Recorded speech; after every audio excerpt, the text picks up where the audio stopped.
Assalamualaikum warahmatullahi wabarakatuh. Oke, kembali lagi dengan saya Anggi Hermawan di Snell Podcast.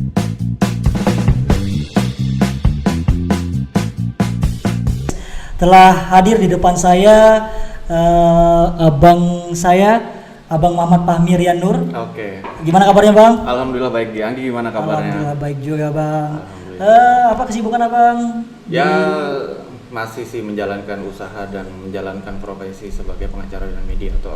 Oh, tetap di situ ya ranahnya. Tetap di lingkup hukum. Ada pembedanya nggak? Maksudnya hari-hari biasa dengan adanya sebenarnya dengan ada peraturan dari pemerintah dan mengutamakan pekerjaan itu bisa dikerjakan dari rumah, work from home, itu semua memang berpengaruh secara struktur kita. Jadi maksudnya apa hal-hal biasa rutinitas yang kita lakukan di persidangan itu di pengadilan, itu semua bisa dilakukan secara online dan itu bisa dilakukan di rumah.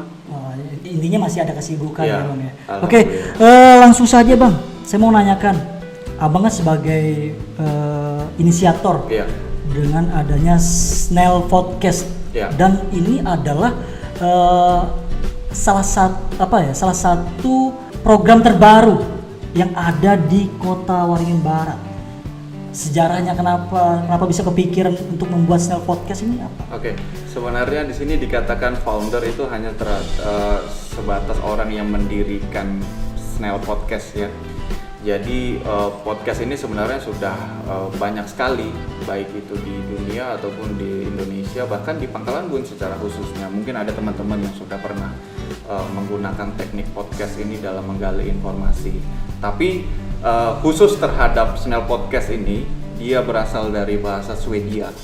Dia berasal dari bahasa Swedia yang Snell itu artinya adalah kebaikan. Jadi dengan adanya Snell Podcast ini pada intinya saya ingin membuat saluran informasi, saluran penggalian berita, bahkan informasi, bahkan solusi, inspirasi yang dimiliki oleh narasumber itu supaya bisa sambung dan menjadi pegangan untuk kalangan-kalangan milenial seperti kita. Karena selama ini kan informasi itu hanya didapatkan dari bahkan koran, dari TV, tapi dengan adanya podcast ini, dengan narasumber yang sebenarnya tidak jauh-jauh ada di sekitar kita, tapi orangnya memiliki kapasitas untuk memaknai, ya kita undang di sini, kita pelajari dan itu bisa kita ikuti. Oke, sangat bagus sekali ya. Semoga bisa menjadi podcast yang menginspirasi buat para para pemilihat, para yang menyaksikan ini lah. Salah satu goal dari saya. Oke, yang membedakan Snell Podcast ini dengan podcast yang lain apa sih? Apa nilai jualnya? Oke. Sebenarnya podcast dari yang akan kita buat sendiri, maksudnya apa sih yang akan kita lakukan dengan adanya Snell Podcast ini? Tentu kita akan mengundang beberapa tamu-tamu istimewa yang sebenarnya itu memiliki kapasitas di bidangnya masing-masing. Tapi kita akan kupas secara mendalam, kita menghapus keponya kita dengan jawaban-jawaban yang tentunya kita akan sangat terbuka. Dan tentunya saya janjikan akan narasumber itu akan menyampaikan sesuatu yang belum tentu dia bisa sampaikan di forum-forum yang lain gitu. Jadi di Snell Podcast itu dimana kita bisa break the limit. Jadi batasan-batasan itu semua bisa dilewati. Semua batasan itu bisa dihancurkan dengan adanya Snell Podcast ini. Jadi tetap kita menggunakan konsep-konsep dan tatanan aturan wawancara yang baik dan benar, tapi ada key pointnya bahwa kita bisa menginspirasi dan kita bisa menggali hal-hal yang potensial dan bisa kita lakukan juga. Oh, itu yang membedakan lah ya Bang. Intinya tidak jauh dengan mengedukasi dan menginspirasi para yang melihat dan menyaksikan dan mendengar Snell Podcast ini ya. Semoga dengan adanya Snell Podcast ini bisa menginspirasi semua kalangan, bukan terkhusus hanya para kalangan milenial, tapi semua kalangan, baik yang tua, muda, dan juga remaja, semoga bisa menginspirasi semua kalangan itu. Cuman kan biasanya kan saya pernah lihat dan bahkan yang terjadi di Indonesia mengenai tentang konten. Nah, Nah, di Snell Podcast itu sendiri konten apa yang harus diutamakan? Apakah lu coba sekedar konten yang lelucon?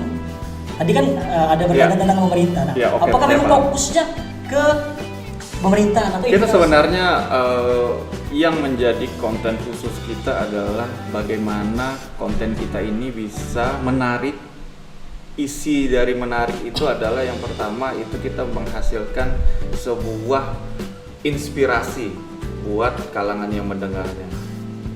Setelah itu juga kita tidak meninggalkan kata serius, kita harus serius dalam hal menggali apa-apa sih sebenarnya knowledge yang dia miliki. Setelah itu yang ketiga, kita tidak akan meninggalkan humor di dalam situ.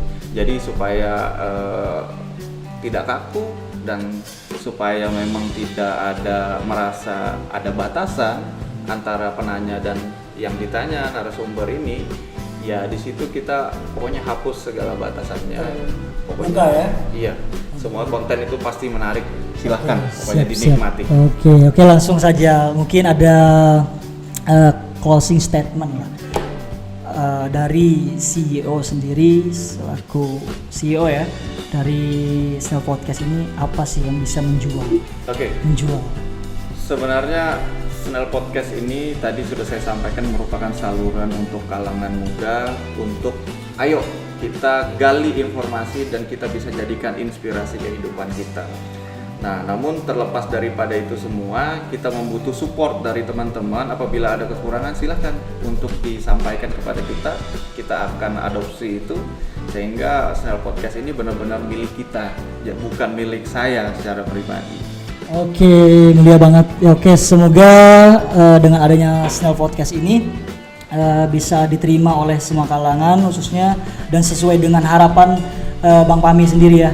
Ya semoga bisa diterima, dan buat teman-teman yang menyaksikan Snell Podcast ini jangan lupa untuk terus kepoin Snell Podcast ini apa aja sih, dan bahkan dikasih like, subscribe. Nah, itu jangan, itu yang paling penting tuh, itu yang paling penting. Pokoknya jangan lupa kepoin Snell Podcast karena kami akan mengundang narasumber-narasumber yang membuat kalian terinspirasi.